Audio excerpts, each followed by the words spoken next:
Now, straight after Kent Tonight, we have a brand new episode of Kent Film Club where we look at the impact certain films have had on our guests. Well, joining me live now in the studio is the show's presenter, Chris Deacy. Chris, thank you very much for coming on a Thursday as always. First up, what should we be watching in the cinema?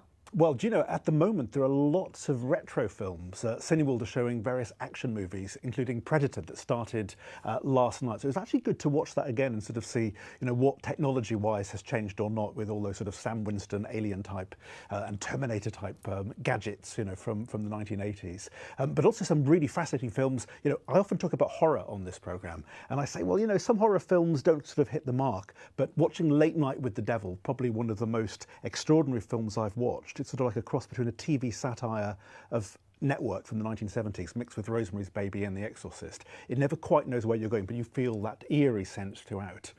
Okay, definitely one for the popcorn, as we can see on the screen there. Now, we always talk to you about films and different films and what they mean and all of this, and directors from Kent and all sorts, but I suddenly wondered today, Chris, if you were to create a film, what would it be? Do you know, that's so, what a great question. Okay. I mean, I was asked last week by Sophia who would play me in a movie, but I think if I was making a film, it would be the sort of thing that really, you know, like I do with my podcast, what gets me out of bed in the morning, what sort of really makes me excited. And I think it would be a story that sort of deals with that sort of notion. You know, film noir is very good at that sort of duplicity. You know, people who act in certain ways in different contexts.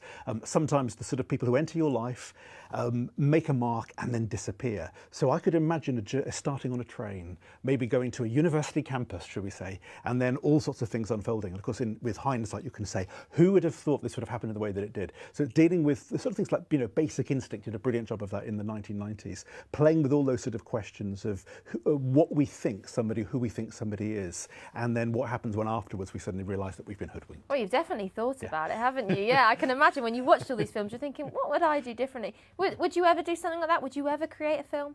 Do you know, well, okay, I keep a diary and have done all my life. So I wonder sometimes whether there are little bits in the diary that you think, oh my goodness, who would have thought? So it's almost like a kind of screenplay of sorts. Maybe somebody else needs to translate that. I think sometimes you need somebody else to be able to process your story and sort of see which direction that goes in. Who inspired this love of film and the cinema? Where did that come from? Okay, when I was at school, all my friends went to see all the big sort of, you know, Indiana Jones, Ghostbusters, and I sort of knew all the soundtracks. Music was much more my kind of thing, so I was a big radio person in those days. I went to university and suddenly got hooked, because suddenly there was something in that 2 hours, and you're watching and thinking, you know, there are lives that are unfolding here, and you sort of think, you know, this could be a fairy tale narrative, it could be an action film, it could be historical, but you're watching it and thinking, there's bits of me in this, or maybe that's how I could live my life. You know, Shawshank Redemption, a good example. You don't have to have been a prisoner in order to sort of see that there are issues around institutionalization and hope and redemption that can intersect. So once I started, of course, I just watched more and more and then started writing reviews of films. So the journey has been kind of inexorable.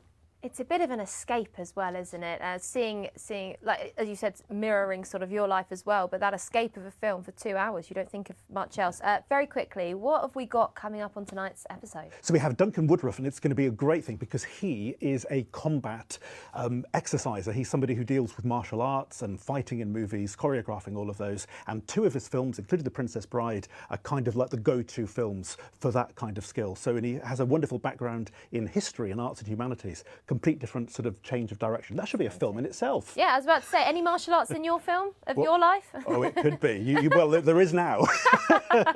Note to self. For that diary. Chris, thank you very much. Thanks, Abby.